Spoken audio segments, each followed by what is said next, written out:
नमस्कार, आप देख रहे हैं सबसे बड़ा मुद्दा। मैं हूं आपके साथ राहुल राजपूत। मैनपुरी लोकसभा सीट पर उपचुनाव में जीत हासिल करने से समाजवादी पार्टी के हौसले बुलंद है। अखिलेश यादव की नजर अब 2024 के लिए थर्ड फ्रंट की राजनीति का हिस्सा बनाने पर है। केंद्र की इस राजनीति की शुरुआत अखिलेश तेलंगाना में चंद्रशेखर की रैली में शामिल होकर करेंगे। एक तरफ बीजेपी मंथन कर संगठन की पेच कस रही है, तो दूसरी तरफ अखिलेश थर्ड फ्रंट की तैयारी में लगे हैं। सवाल ये कि क्या इस फ्रंट में कांग्रेस होगी या फिर अखिलेश कांग्रेस के बिना तीसरा मोर्चा तैयार करेंगे, और अगर तीसरा मोर्चा सामने आया भी तो उसके घटक दल मुख्य पार्टी के रूप में किसकी सरपरस्ती कबूल करेंगे, क्योंकि कांग्रेस के पास राज्य में संगठन नहीं है, जबकि सपा की अगुवाई वाले अखिलेश यादव खुद को गंभीर राजनेता के रूप में स्थापित नहीं कर पा रहे हैं। इस पर सबसे बड़ा मुद्दा में मेहमानों से बहस करेंगे, लेकिन बड़ा सवाल उत्तर से दक्षिण तीसरे मोर्चे का शक्ति प्रदर्शन, थर्ड फ्रंट का दम 24 के लिए क्या विपक्षी लामबंद, दक्षिण से जीत का संदेश कौन होगा फेस, राहुल की यात्रा से किनारा, केसीआर से दोस्ताना, रैली से अखिलेश करेंगे केंद्रीय राजनीति का आगाज। इन्हीं सवालों के साथ मेहमानों से चर्चा, लेकिन एक रिपोर्ट।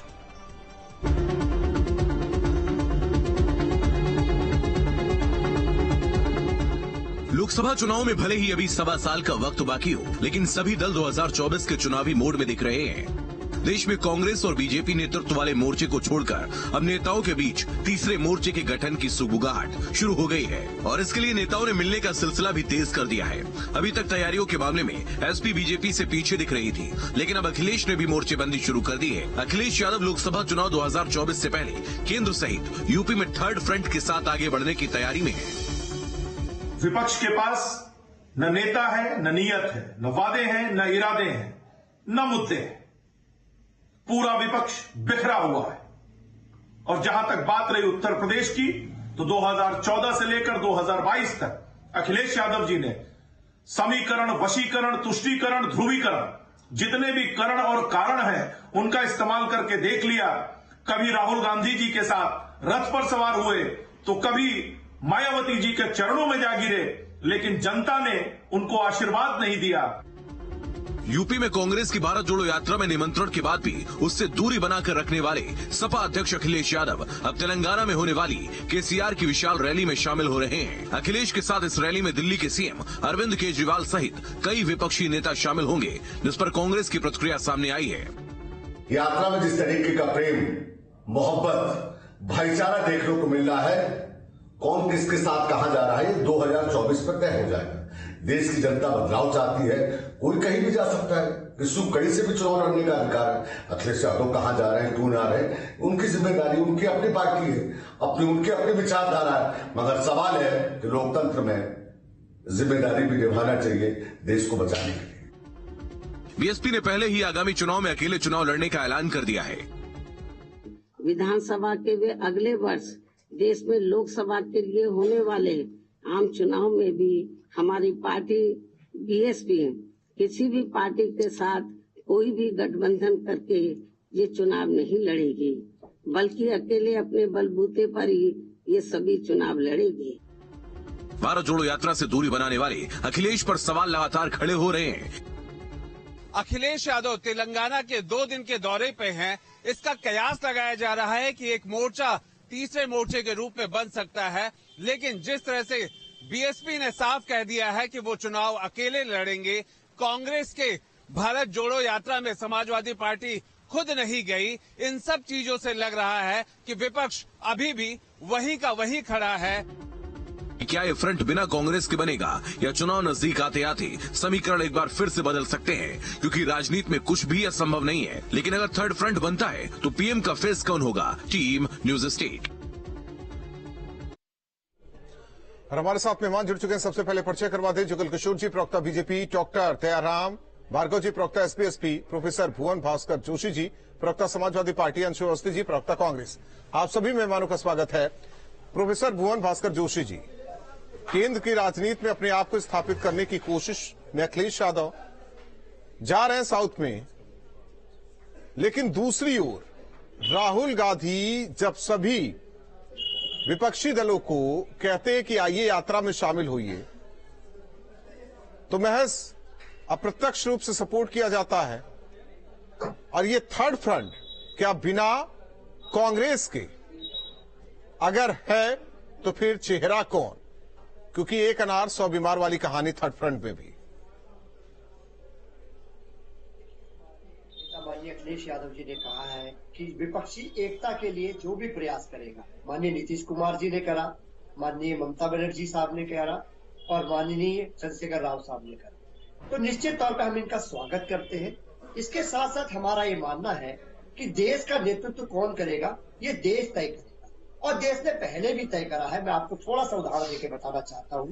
पहले आप देखिए, चंद्रशेखर जी अपनी पार्टी के एकमात्र सांसद थे, लेकिन वो प्रधानमंत्री बने क्योंकि देश ने तय करा। लंबी फेरियत है, देवी गौड़ा साहब, गुजराल साहब, निश्चित तौर पे देश ने पहले भी तय करा है और आगे भी तय करेगा। और निश्चित तौर पे जो हमारे नेता माननीय अखिलेश यादव जी ने कहा, लेकिन एक चीज देखिए, मैं आपको रोकना चाहता हूं। जो आपने उदाहरण दिया बिना कांग्रेस, एक दो नाम छोड़ दीजिए, कई नाम बिना कांग्रेस के संभव हो पाया।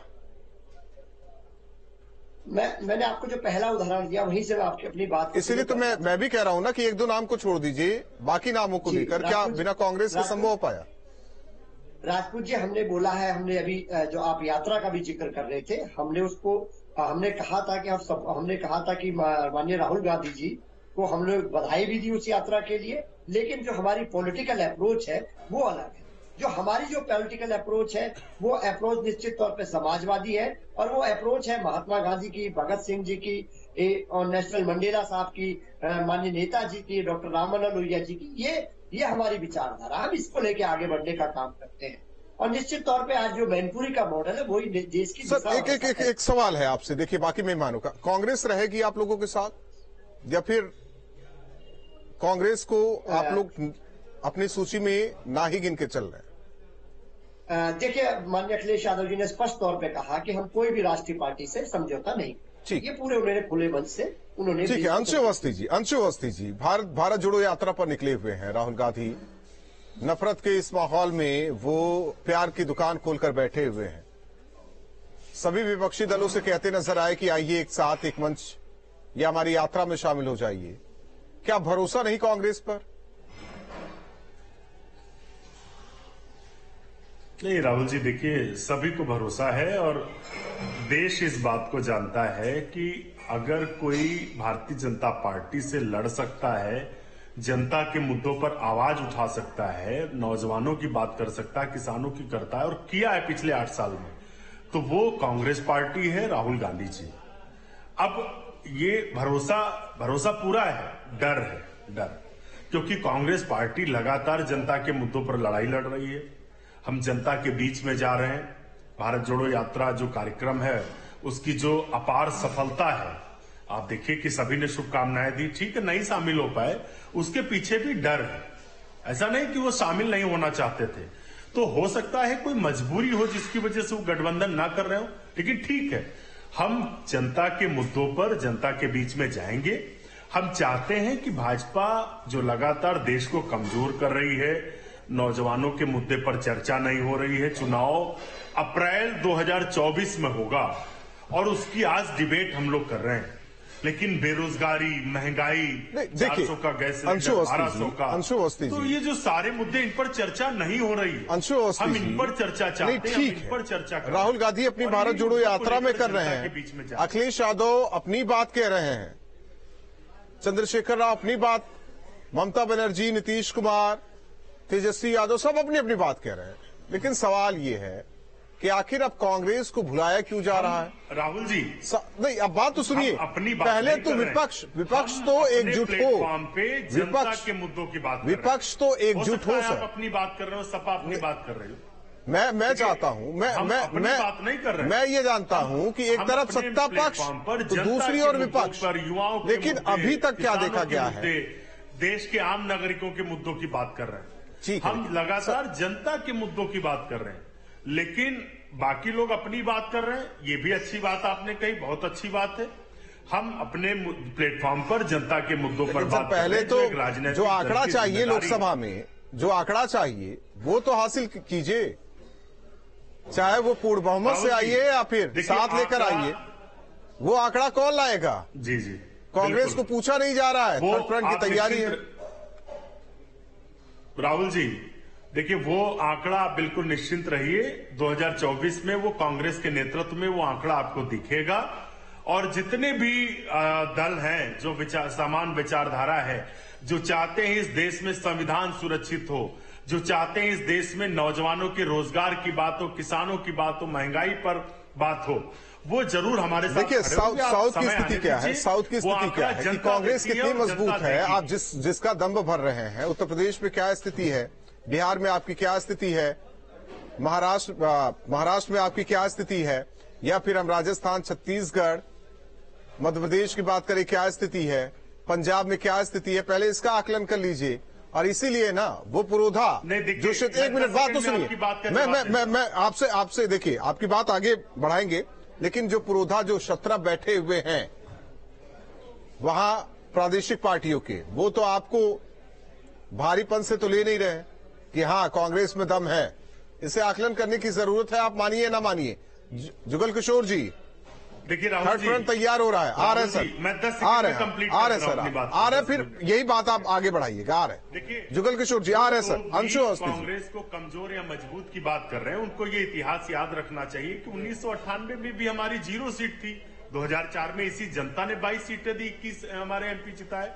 तो जनता मजबूत है, जो भी कमजोर, लेकिन 4 के बाद, यानी उनको जनता की, लेकिन 4 के बाद, 4 एक मिनट वो भी आकलन कर लीजिए। जनता पार्टी 2 सीटों 4 के बाद सर, 4 के बाद जब फिर यूपीए की सरकार बनी थी तो इन्हीं लोगों को पूछा जा रहा था, इन्हीं लोगों को सिर पर बैठा कर रखा गया था। आप इसे क्यों भूल रहे हैं?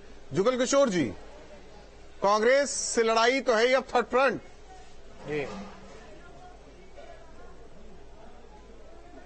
देखिए, मेरी लड़ाई आप सब जानते हैं, पूरी जनता जनार्दन जानती है, भारत का बच्चा बच्चा जानता है कि 2024 के चुनाव में मोदी जी भारी बहुमत से जीत करके आएंगे, ये सब जानते हैं।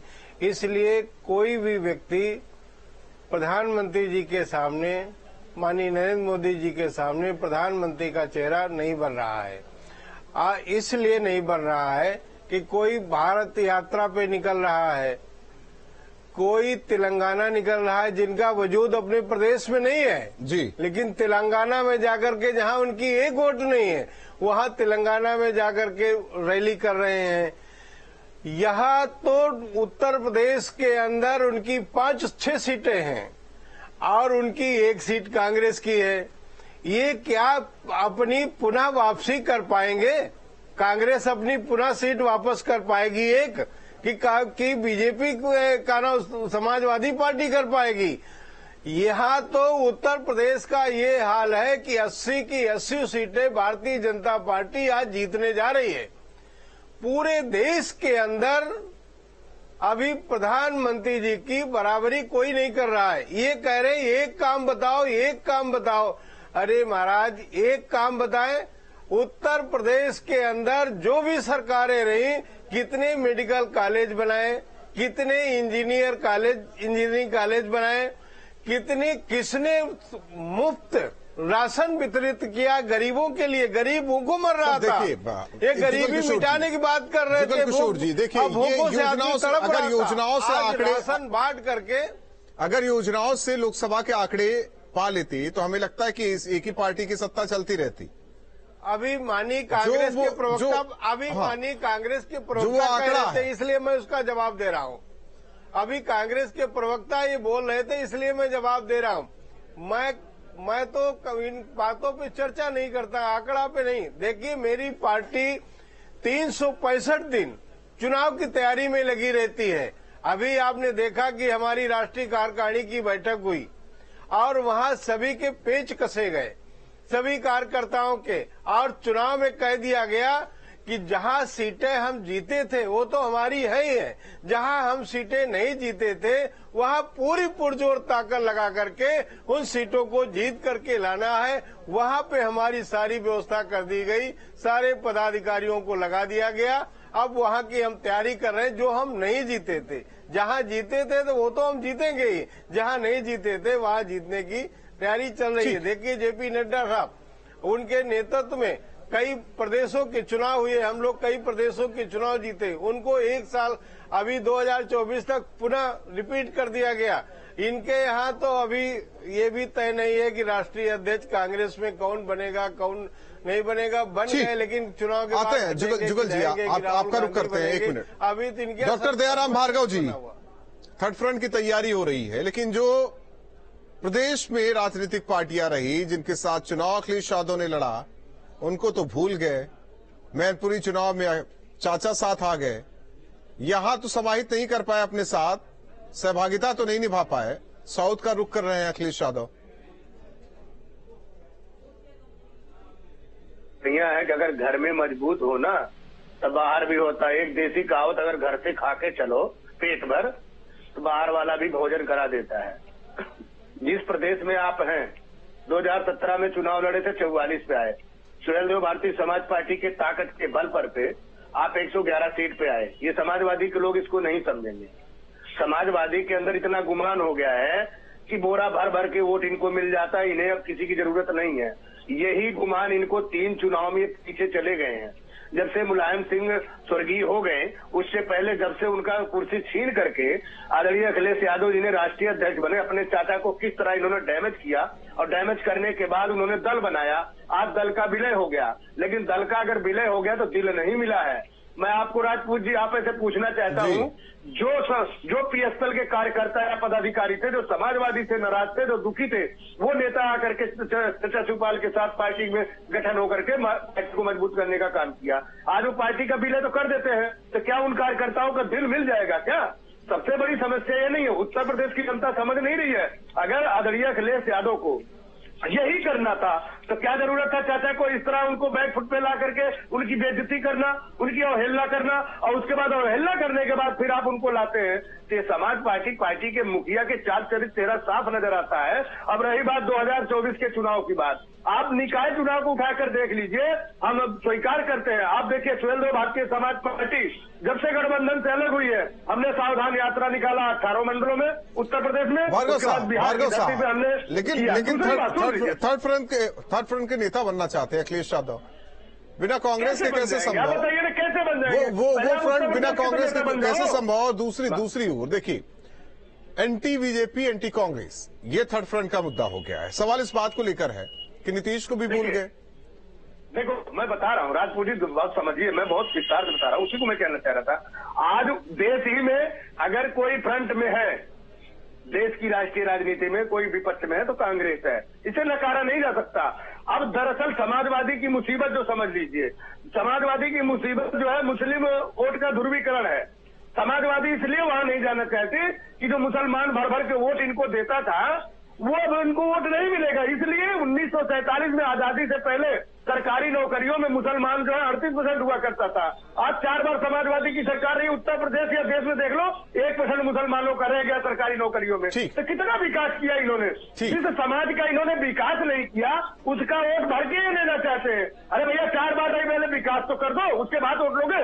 तो ये डर जो दोषी साहब दक्षिण में जाए, पश्चिम में जाए, कहीं भी जाए, दोषी साहब आपको अब समझ में नहीं आएगा। ठीक है जोशी जी, पड़ेगा कि उत्तर घर से खा के चलो, पेट भरा रहता है तो बाहर वाले भी पूछते हैं, लेकिन यहाँ तो पेट भी नहीं भरा है और चंद्रशेखर के पास चल पड़े अखिलेश यादव।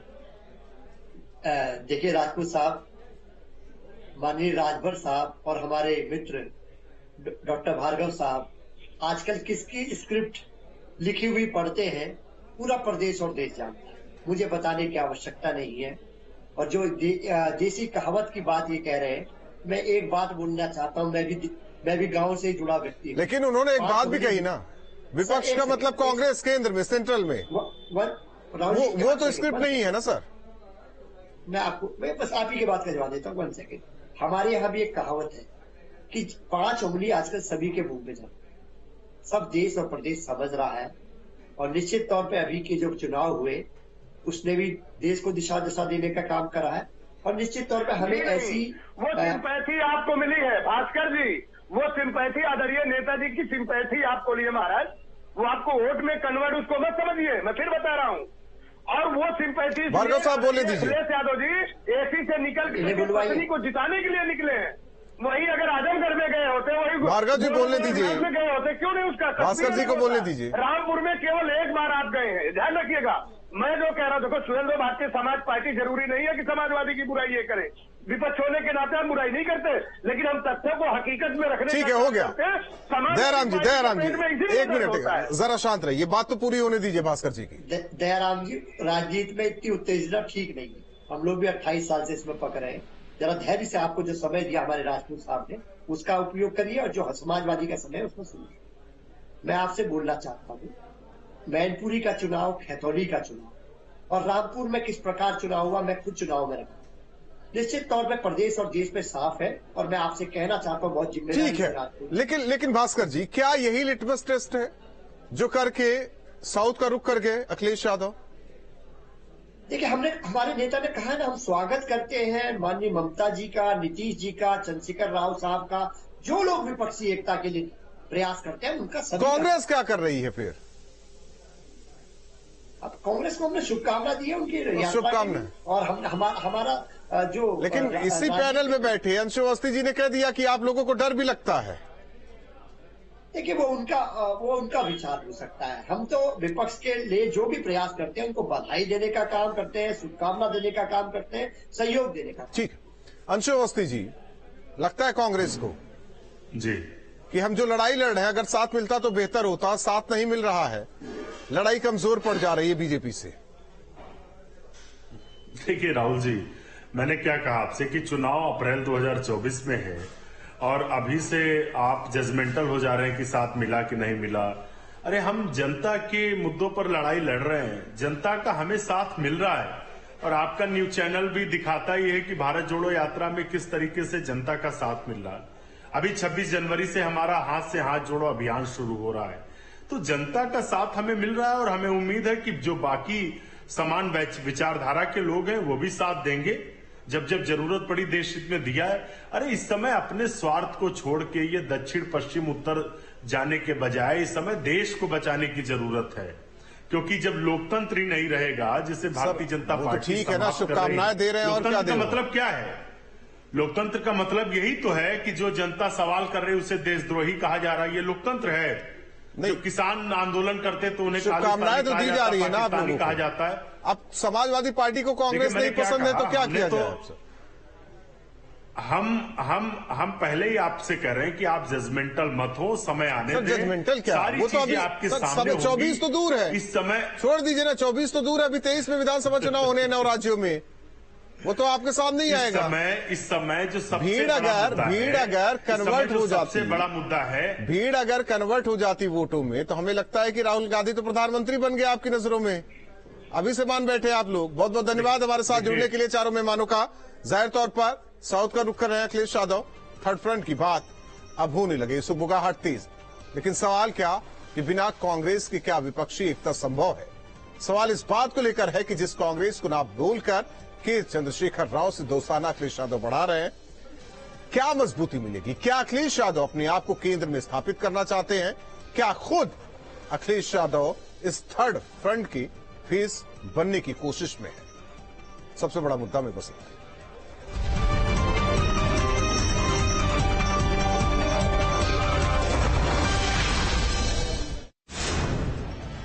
दोबारा